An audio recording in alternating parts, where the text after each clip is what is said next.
Hi guys, welcome to this video. I'm Prashant, I'm the founder of Wordpandit, and I'm bringing this series of videos for you which are going to help you crack reading comprehensions. I'm dealing with individual RC question types. So for example, we deal with RC main idea questions today. This is a basic primer for it. How do you prepare for this particular question type? How do you go about it? That is going to be our agenda in this particular video. So let's get started. What is this question type all about? This is the most basic RC question type. It deals with the main idea, the main point of the passage. Remember, every passage has a what.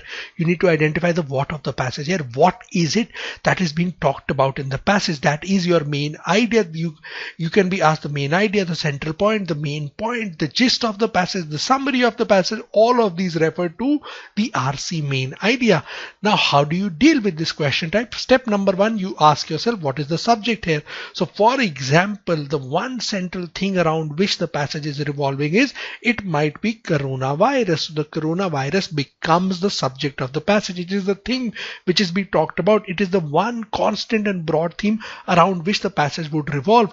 Now further, the passage can say anything about the coronavirus, right? Any aspect of the coronavirus. Your first step is to be on the lookout for this. Coronavirus could be the topic. US elections could be the topic, right? Or you could have any such theme which could form the topic of the passage. You need to identify this. Now the next step is, what is being said about the subject? This is step number two.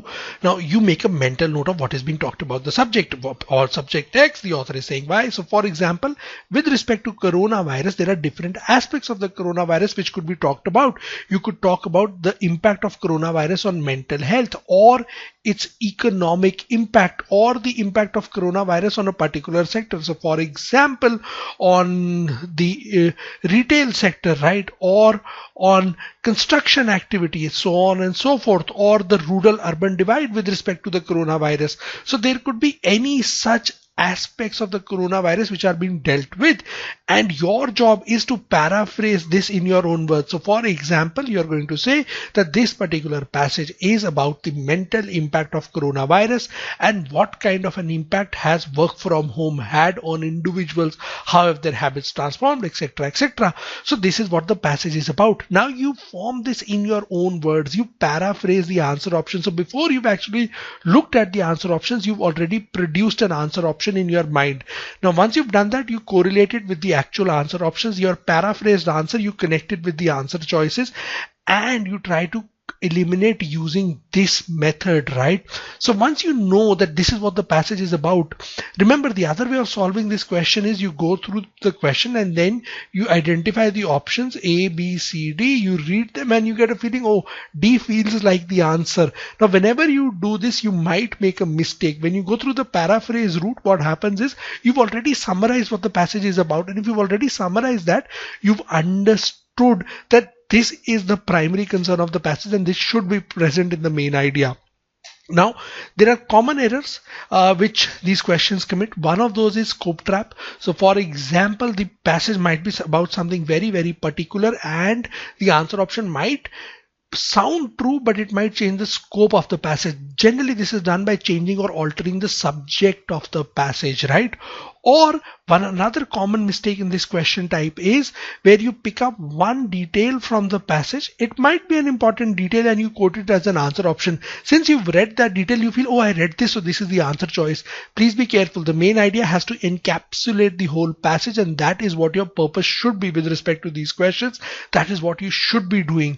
So simple steps for this particular question type.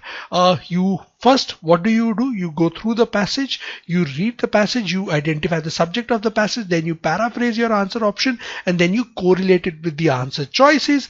There is one additional benefit of doing this. It builds great reading habits, right? Once you begin to identify the main idea, point, gist of the passage, you train your mind to be always on the lookout for important information. Once you do this, you improve retention in RC passages. Remember, retention is the biggest bugbear. We don't retain what we read. Once you start identifying the main ideas, your retention massively improves. So this has an allied benefit as well. Even if a question does not appear for main ideas, if you do this, your retention in itself improves, and if your retention improves, your overall accuracy in RC questions, it improves. So these are some of the things and pointers that you should keep in mind for this particular question type. I hope you find this video useful and you can use these skills. You can use these small little tips and tricks to improve your RC efficiency. Thank you very much for watching this video and happy learning.